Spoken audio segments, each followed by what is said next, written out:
You're about to drop some serious cash on a red light panel, and I'm telling you right now, you might be focused on the wrong things. Most of us see the ads, the TikTokers, the promises of healing and recovery, and think the most expensive looking box is the answer. This brings us to the first big lie the industry sells: power.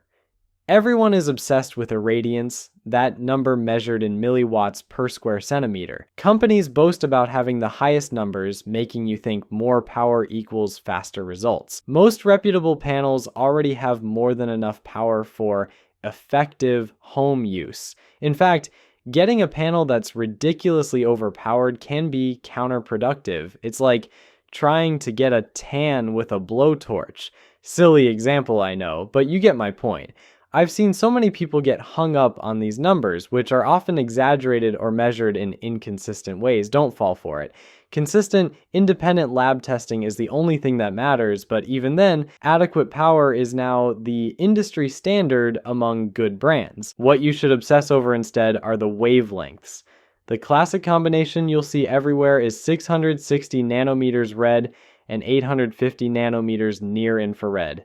This is the bread and butter, the combo with a ton of research behind it. It's a fantastic starting point, but I personally lean toward panels that also include the 810 nanometer wavelength. Some of the top tier panels now offer a spectrum of 5 or even 7 different wavelengths.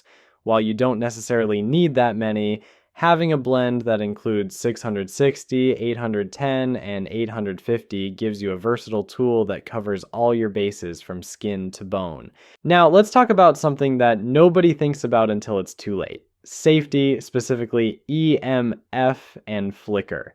Cheaper, low-quality panels cut corners, and this is often where they do it. They can emit significant levels of electromagnetic fields or EMFs, which can put stress on your body. And yeah, this is the very thing you're trying to avoid. Then there's light flicker. This isn't something you can always see with the naked eye, but many poorly made panels have a constant high frequency flicker that can cause headaches, eye strain, and general unease. The next critical piece of the puzzle is the company itself. I cannot stress this enough. Do not buy from a brand that just popped up yesterday with a slick website and a massive discount. In this industry, longevity is a sign of trust. Look for brands that have been in business for at least 2 or 3 years. Why?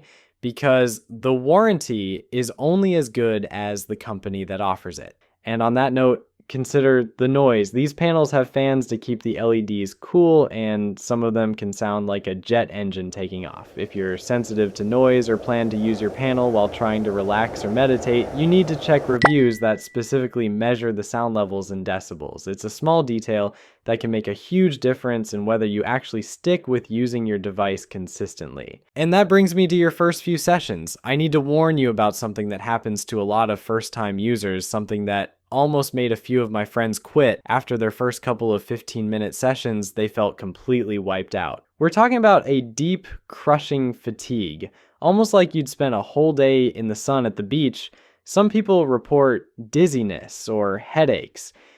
It's an anecdotal phenomenon some call the red light hangover. The universal advice you'll hear from long-term users and across online forums is this: start slow. Your first week, do no more than 3 to 5 minutes per area, maybe 3 times a week. See how your body feels. So now you know how to avoid the marketing traps and how to buy the right red light panel with confidence. But getting the hardware is only half the battle. The other half is using it to get actual life-changing results. That's why in this next video, I show you something extra. Go on, click here, and I'll show you it all. See you in the next one.